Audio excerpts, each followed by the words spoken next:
আর্জেন্টিনার অবস্থা যেন ভয়াবহ। কি পরিকল্পনা করছে শুধু তারাই ভালো বলতে পারবে। বিশ্বকাপ ঘনিয়ে এসেছে, ফিনালিসিমা বাদ দিয়ে এখন খেলবে এমন দুটি দেশের সাথে যাদের নামও অনেকে প্রথম শুনছে। এই মৌরিতানিয়া, জাম্বিয়া, এদেরকে কি ফুটবল বিশ্ব চিনে ঠিকমতো? অথচ এসব দলের সাথেই এবার আন্তর্জাতিক বিরতিতে মাঠে নামছে লিওনেল স্ক্যালোনির শিষ্যরা। আর সবচেয়ে অবাক করা ব্যাপার হচ্ছে, গত ৪ বছর ধরে এমন দলের বিপক্ষে এত ম্যাচই খেলেছে যে ২০২২ বিশ্বকাপ ফাইনালের পর আর এখন অবধি কোনো ইউরোপের দলের সাথে মাঠেই নামা হয়নি আলবিসেলেস্তেদের। যদি বিশ্বকাপের সময় প্রীতি ম্যাচ হয় অন্য কোনো দেশের সাথে, তবে এটা হবে তাদের ইতিহাসের সবচেয়ে বড় এক লজ্জার রেকর্ড।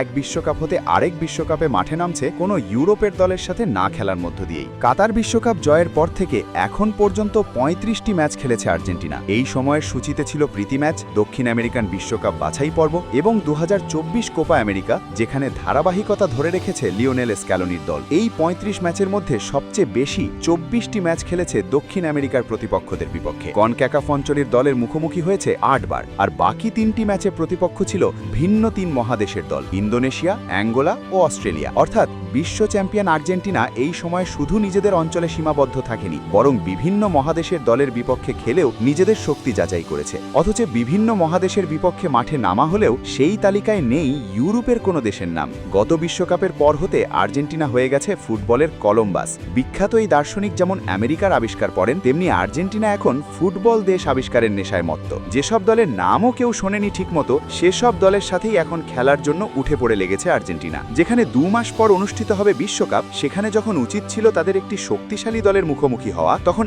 এমন সিদ্ধান্ত নিশ্চিতভাবেই অবাক করছে সবাইকে। তবে কি বিশ্বকাপের স্বপ্ন নেই তাদের? নয়তো কি আর এমন দল খুঁজে খুঁজে খেলতো তারা? যদিও এমন করার কারণ অনেকের অজানা। মূলত বিশ্ব চ্যাম্পিয়ন হওয়ায় ছোট দেশের কাছ থেকে মোটা অঙ্কের অর্থ নিয়ে প্রীতি ম্যাচ খেলতে পারছে তারা, আর সে কারণেই এসব ম্যাচে আগ্রহ মেসিদের।